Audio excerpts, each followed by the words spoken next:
One of the biggest changes that we've seen brought about by technology is a change in what's called information asymmetry.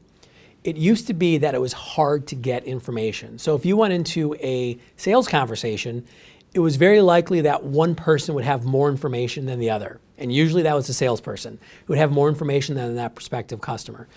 And it gave the salesperson a lot of power, but it also creates some mistrust, right? Because the customer didn't know if they were getting the straight story. But what we've seen with technology is that information is now, for lack of a better way of saying it, a commodity.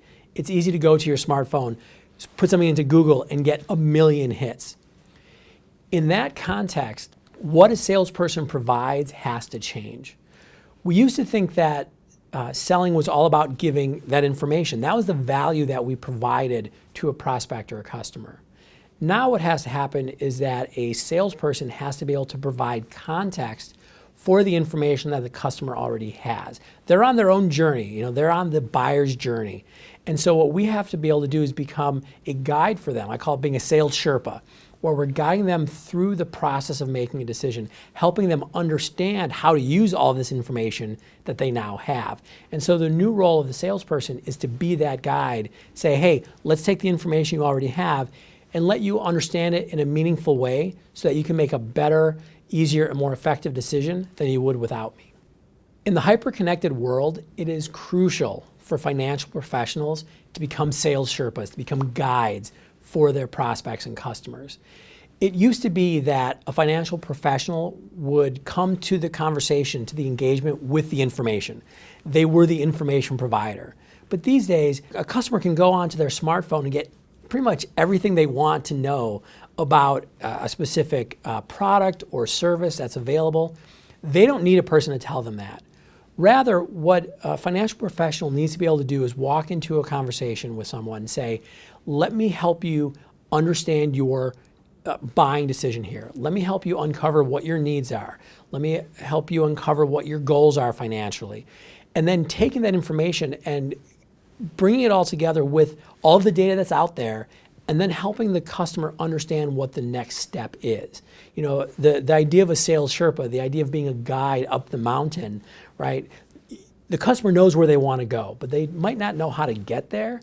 And that's really where the financial professional can truly be an advisor, a trusted guide.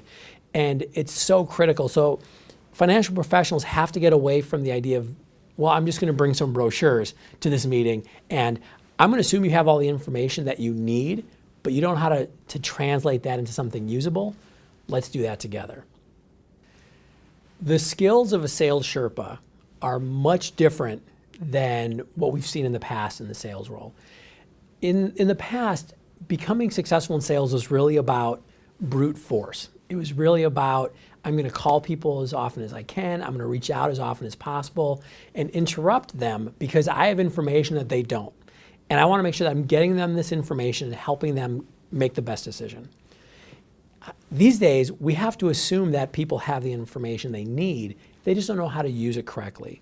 So the skills of a Sales Sherpa are really about harnessing that interpersonal relationship building that is really the hallmark of a trusted advisor, right? People are good at building relationships. We need to take those skills and bring them into our professional relationships. So it could be as simple as learning how to ask really good questions and then really listening to what the answers are. Sometimes digging a little deeper or understanding the nuance, right? Understanding a facial expression somebody makes when they answer our question and maybe probing a little bit more. The Sales Sherpa is much more improvisational, right? It's much more flexible, right? Instead of just going in saying, hey, I'm going to go through this process that I have and I just ask this question, this question, this question, and then I get to this final point. It's taking the conversation where it goes and understanding that there's going to be some flexibility that's required, and you have to come up with some answers maybe on the fly, because to take the metaphor a little too far maybe, if you're a Sherpa taking somebody up the mountain and there's a landslide, you go, well, I can't go that way, let's go a different way. Those same skills are going to be really, really critical for somebody to be successful, right? Building that relationship, establishing that trust, which have always been important, but then using that trust to understand that the landscape for the customer might be very variable, and instead of forcing customers into our process, really following them on theirs.